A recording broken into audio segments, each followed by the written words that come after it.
यह कहानी काल्पनिक नहीं है। यह एक सच्ची घटना पर आधारित है। केवल कहानी के पात्र काल्पनिक है। This story is not fictional. It is based on a true event.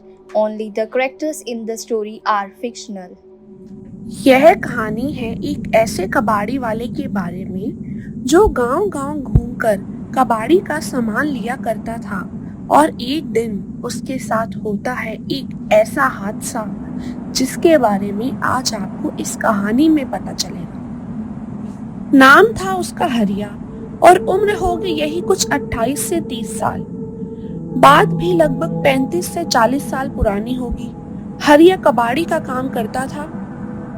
उसके परिवार में वो, उसकी बीवी लता और उसके 2 बच्चे थे।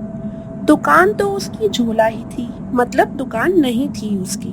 केवल एक साइकिल थी जिस पर वह कबाड़ी का सामान लादे रहता था। वो तो केवल इस गांव से उस गांव जाकर पुराना सामान खरीदता था और उस सामान को शहर जाकर बेच देता था, जिससे उसे कुछ पैसे मिल जाते थे और उसकी आजीविका चलती थी। वो समय ऐसा था कि जब ना तो बिजली की व्यवस्था थी और ना ही पक्के रास्तों की। इंसानों के द्वारा बनाई गई पगडंडियों से ही लोग आया जाया करते थे। हरिया भी उन्हीं रास्तों का इस्तेमाल करके एक जगह से दूसरी जगह जाने लगा। ऐसे ही एक दिन की बात है जब सुबह सुबह ही हरिया दूसरे गांव में भंगार का सामान लेने के लिए निकल गया था। आज उसका दिन अच्छा था और उसको बहुत सारा कबाड़ी का सामान मिला, तो उसने सोचा कि चलो 1-2 गांव घूमकर और थोड़ा सामान मिल जाएगा। यही सब सोचकर वो दूसरे गांव की ओर चला गया। उसको वहां भी खूब सारा कबाड़े का सामान मिला और ऐसे करते करते उसे शाम हो गई। अब वो सोचने लगा, अरे आज तो समय का पता ही नहीं चला। मुझे घर पहुंचने में पक्का देर रात होने वाली है। अगर आज मैं यहाँ रुक जाता हूँ तो घर पर सब मेरी चिंता करेंगे, इसीलिए मुझे जल्द से जल्द निकल जाना चाहिए। और यह सब सोचकर वो अपने घर की ओर निकल गया। वैसे वो अपने गांव से काफी दूर आ गया था और तकरीबन 3 से 4 घंटे उसके लगने वाले थे अपने गांव तक पहुंचने में। हे भगवान, आज काम के चक्कर में बहुत लेट हो गया हूँ। घर पर लता और बच्चे मेरी राह देख रहे होंगे। मुझे जल्द से जल्द घर पहुंचना चाहिए। उसके घर का रास्ता वैसे तो बहुत लंबा था, पर अगर वो जंगल वाले रास्ते से जाए तो वह जल्दी पहुंच जाएगा।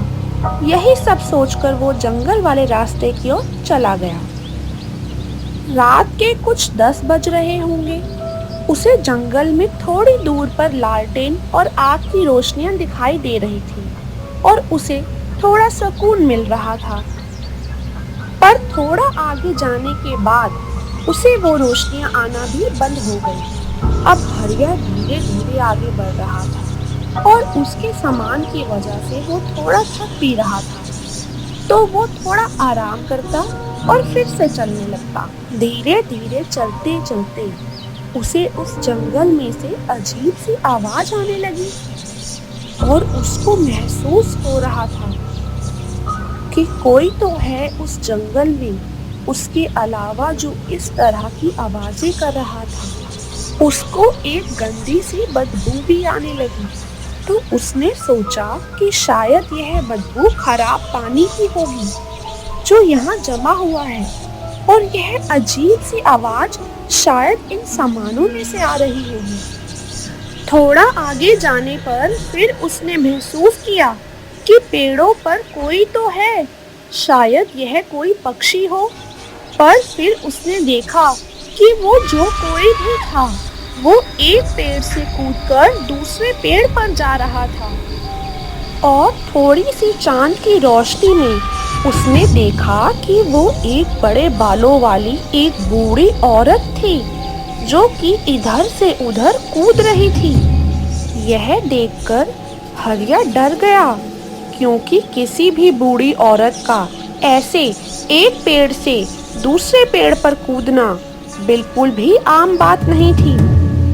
हो ना हो, यह एक चुड़ैल है। और यह सोचकर हरिया के पसीने छूटने लगे। पर हरिया ने अपने डर पर काबू किया और उसने सोचा, तेज तेज गाड़ी चलाता हूँ और जल्दी से यहाँ से निकलता हूँ ताकि मेरी इससे जान बचे। वह तेजी से अपनी साइकिल चलाने लगा और बस इसी इंतजार में था कि कब घर पहुंचूं और इस डायन से मुझे छुटकारा मिले। अब उसे वो डायन दिखाई नहीं दे रही थी और ना ही किसी पेड़ के हिलने की आवाज आ रही थी।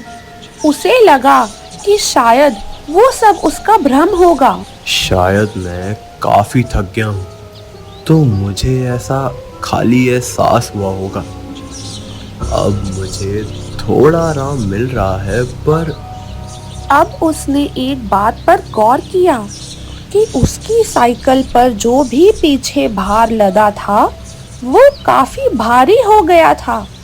अजीब बात थी कि ऐसे कैसे हो सकता था। मतलब शायद मैं थक गया हूँ तो मुझे ऐसा लग रहा होगा। तो मैंने थोड़ा रुकने का सोचा और आराम करने का फैसला लिया। वह आराम ही कर रहा था, तभी उसने अपने पीछे किसी की सांसों की आवाज सुनी। ऐसे लग रहा था जैसे वहां उसके अलावा कोई और भी है। उसको फिर से पसीने आने लगे और उसने पसीने पहुंचकर मुड़कर देखा, पर वहां कोई भी नहीं था। हरिया काफी थक गया था। उसे प्यास लगने लगी। उसने बोतल में पानी देखा तो पानी खत्म था। वह पानी ढूंढने इधर उधर देखने लगा तो उसे थोड़ी दूरी पर हैंडपंप नजर आया और वह पानी पीने वहां गया। जैसे ही वह पानी पीकर अपनी साइकिल तक जाने लगा तो उसने देखा कि एक बूढ़ी और सफेद बालों वाली यह वही चुड़ैल थी जो कुछ देर पहले पेड़ों पर कूद रही थी। उससे देखकर हरिया की जीभ गले में ही अटक गई। वो चुड़ैल काफी भयानक थी और उसका चेहरा बहुत ही बदसूरत और काला था। उसकी एक लंबी नाक थी और उसने काले रंग की शाल ओढ़ रखी थी। चुड़ैल उसे देखकर हंस रही थी और अपनी जीभ उसकी तरफ करके उसे अपने पास बुला रही थी। ये एक मांस नोचनी चुड़ैल है और आज ये मेरा भक्षण करेगी। हरिया ने उसके हाथ में एक बड़े गंडासे को देखा और वो चुड़ैल उस गंडासे को हवा में हिलाती हुई उसके पास आने लगी।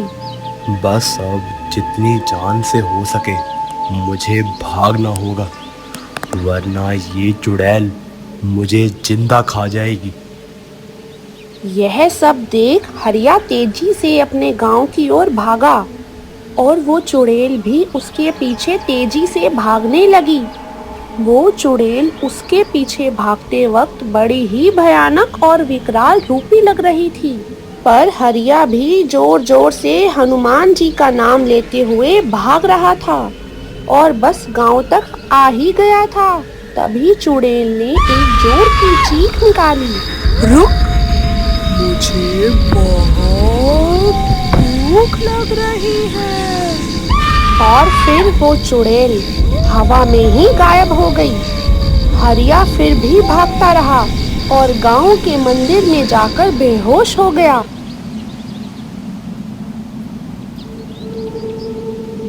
तेरी ऐसी हालत है और तू यहाँ क्यों सो रहा है? देख, पूरी रात तेरी बीवी बच्चे कितनी चिंता में थे। चल अब बता, तेरे साथ क्या हुआ था?